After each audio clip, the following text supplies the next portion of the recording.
हिना अपने घर के सिटिंग एरिया में बैठी थी। इसका फ़ोन उसके दाईं तरफ रखा हुआ था। अचानक एक नोटिफिकेशन ने इसका मूड मज़ीद ख़राब कर दिया। ये इसकी कज़िन की शादी का दावतनामा था, वो कज़िन जो उम्र में इससे छोटी और खूबसूरत भी थी। ये नोटिफिकेशन जैसे इसके पूरे वजूद में तूफ़ान बरपा कर गया। इसने गुस्से से फ़ोन एक तरफ रखा और रोने लगी। दिल में शको लिए बोली, आला, मेरी शादी कब होगी? अब तो मुझसे छोटी कज़न्स की भी शादियां होने लग गई हैं। क्या मैं इतनी ही बदनसीब हूँ? क्या मैं शादी के काबिल नहीं? सबकी किस्मत मुझसे बेहतर क्यों है? क्यों मैं हर नेमत से महरूम हूँ? इसके लहजे में थकन, उदासी और जलन इस तरह महसूस हो रही थी जैसे वो दुनिया की सबसे बदनसीब और नाशुक्री लड़की हो। आहिस्ता आहिस्ता इसने बाहर आना जाना भी बंद कर दिया। सिर्फ इसलिए नहीं कि वो दूसरों की शादियां देखकर उदास होती थी, बल्कि इसलिए कि लोगों के सवाल इसे मज़ीद डिप्रेशन में धकेल देते थे। जैसे, तुम्हारी शादी कब होगी? अब तो तुमसे छोटों की भी शादियां हो रही हैं, तुम्हारा कोई रिश्ता नहीं आया। लोगों की तरह तरह की बातों ने इसे हसद का शिकार बना दिया और वो कब ज़हनी मरीज़ बन गई, इसे खुद भी अंदाज़ा ना हुआ। अब वो किसी से नहीं मिलती थी, हर वक्त सोचती रहती, हर वक्त उदास रहती। अल्लाह से छोटी छोटी बातों पर शको करती और रोती रहती। नमाज में दिल नहीं लगता था, दुआ से यकीन उठता जा रहा था। दिन हफ्तों में और हफ्ते महीनों में बदल गए। वो आहिस्ता आहिस्ता बहुत कमज़ोर और बेरौनक हो गई। एक दिन वो मोबाइल पर स्क्रॉल कर रही थी कि इसने एक आलमा की वीडियो देखी। आलमा ने सबसे पहले कुरान की एक आयत पढ़ी।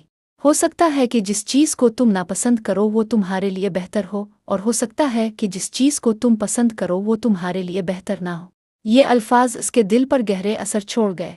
जैसे अंधेरे में एक रोशनी की किरण। उन्होंने कहा, डेले ताख़ीर का मतलब ये नहीं होता कि वो चीज़ आपकी किस्मत में नहीं, बल्कि कभी अल्लाह हमें उसके लिए तैयार कर रहा होता है, कभी किसी आजमाइश से बचा रहा होता है और कभी हमारे दिल को साफ कर रहा होता है।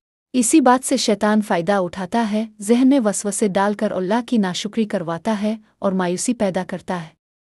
वो ये ख्याल डालता है कि तुम पीछे रह गई हो, शायद तुम्हारी किस्मत ही ख़राब है, बाकी सब तुमसे आगे निकल गए हैं। यही वसवसे दिल में परेशानी पैदा करते हैं और फिर दूसरों के लिए दिल में जहर घोल देते हैं। नबी पाक ने फरमाया, हसद से बच्चों, ये नेकियों को ऐसे खा जाता है जैसे आग लकड़ी को खा जाती है। तुम्हारी जिम्मेदारी है कि हसद से बच्चों, दुआ, यकीन और सब्र से काम लो। अल्लाह ने दुनिया में हर चीज़ के जूड़े बनाए हैं और हमारी तकदीर हमारे पैदा होने से पहले ही लिख दी जाती है। बाकी अल्लाह का काम है कि सही वक्त पर वो खुशी तुम तक पहुँचाए।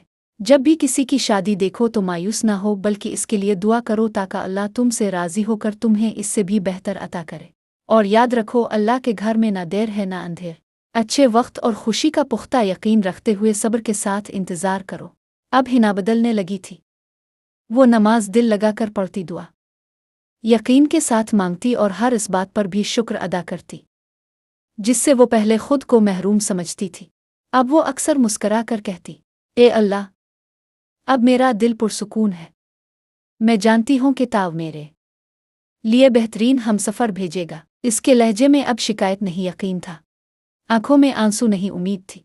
और दिल में बेचैनी नहीं, अल्लाह पर मुकम्मल भरोसा था। सब्र और यकीन के साथ मांगी गई दुआ कभी ज़ाय नहीं जाती। अल्लाह जब देता है बेहतरीन वक्त पर और बेहतरीन अंदाज में देता है।